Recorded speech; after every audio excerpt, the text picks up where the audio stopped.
সোনার হরফে নাম চারক করে লেখা, আরে সোনার হরফে নাম চারক করে লেখা, সোনার হরফে নাম চারক করে লেখা, সোনার হরফে নাম চারক করে লেখা, সোনার হরফে নাম চারক করে লেখা, সোনার হরফে নাম চারক করে লেখা। পলকে মনর মনে হয়ে গেল আঁকা, ওরে বলো কে মনোর মনে হয়ে গেল একা, পলকে মনর মনে হয়ে গেল আঁকা, ওরে বলো কে মনোর মনে হয়ে গেল একা। নাম দিয়ে যায় গো, ওরে নাম দিয়ে যাই গো, নাম দিয়ে যায় গো, নাম দিয়ে যাই গো, জ্যোতির্ময় পুরুষ সে নাম দিয়ে যায় গো, ওই পুরুষ এসে নাম দিয়ে যাই গো, জ্যোতির্ময় পুরুষ সে নাম দিয়ে যায় গো, ওই পুরুষ এসে নাম দিয়ে যাই গো, নাম দিয়ে যায় গো, নাম দিয়ে যাই গো, নাম দিয়ে যাই গো,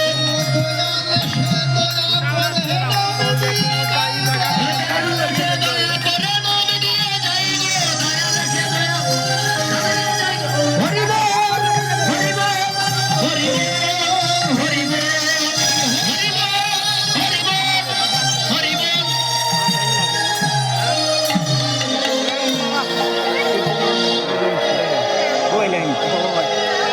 শ্রী শ্রী ঠাকুরের জননী দেবী মনমোহিনী এমনি ভাবে স্বপ্ন যুগে সত্যাম প্রাপ্ত হয়েছিলেন।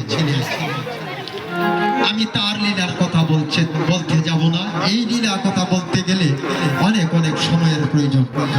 আমার ঠাকুরের দুটো কথা বলার সময় অতীব স্বল্প, সেই স্বল্প সময়ে ঠাকুরের যদি দুটি কথা বলা যায়। সেই মায়ের গর্ভে বাংলা 1295 সালের 30 ভাদ্র শুভ শুক্ল তাল নবমী তিথিতে পরম দয়াল পরম প্রেমময় শ্রী শ্রী ঠাকুর এই ধরাধামে অবতীর্ণ হলেন।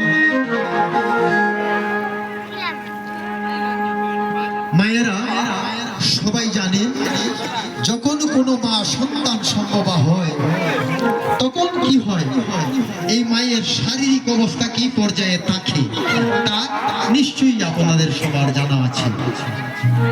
তো যে মায়ের গর্ভে আসবেন ঠাকুর অনুকূল চন্দ্র, আমি সেই কথাতে চলে যাচ্ছি। আজ মা মনমোহিনী দেবীর শরীর যেন সামান্য কিরকম কিরকম করছিল। যখন কোন সন্তান সম্ভবা মা এমন অবস্থায় উপনীত হয় তখন কি করে, দাত্রী মাথায় এসে তাকে যতটুকু করার মতো তাই করে। এবার কি করিল, দাত্রী মাতা ছুটে এলো, আতুড় ঘর তৈরি করা হলো, মাতা মনমোহিনী দেবীকে সেটাই নিয়ে যাওয়া হলো। মাতা মনমোহিনী আতুড় ঘরে গিয়ে নিতা হইয়াছেন। শায়িত মায়ের পাশে তার অতি আপনজন যারা সারিবদ্ধভাবে এমনি ভাবে বসে রয়েছেন। অন্যান্য যাহারা ছিল তাহারা কিবা কাজ করিল, অন্যান্য ঘরের বারান্দায় এমনি ভাবে কেহ দাঁড়িয়ে কেহ বসিয়ে বসিয়ে অপেক্ষা করিতে লাগিল। কি হয় তাই দেখিবার লাগিয়া, দেখিবার লাগিয়া, আরে কি হয় তাই দেখিবার লাগিয়া, লাগিয়া পাশের ঘরের বারান্দায় সবাই দাঁড়িয়ে রয়েছেন, কেহ বা বসিয়া।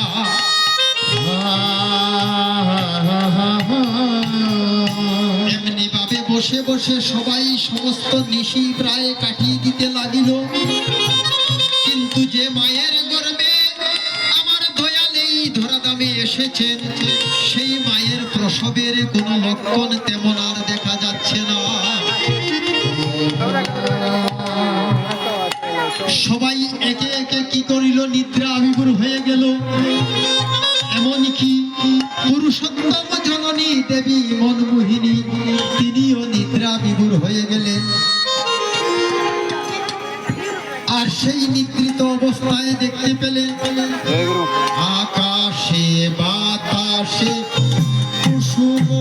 সুবাসে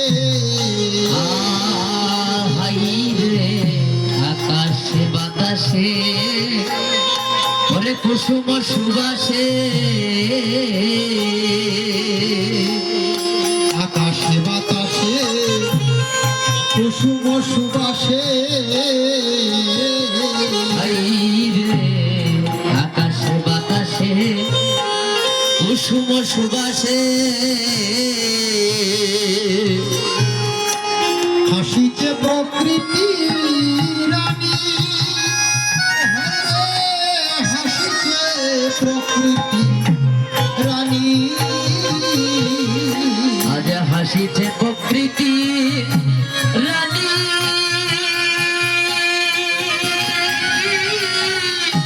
ওরে হাসিছে প্রকৃতি রানী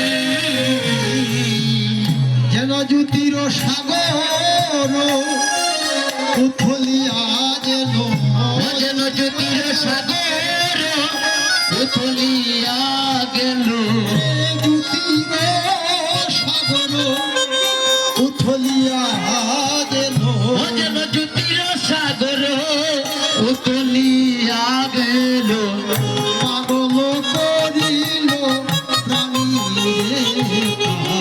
পাগল করিল রানী ওই আমার পাগল করিল রানী রে আজি পাগল করিল রানী যেন নামিয়া এসেছে ওরে নামে নিয়ে উঠেছে যেন নামিয়া এসেছে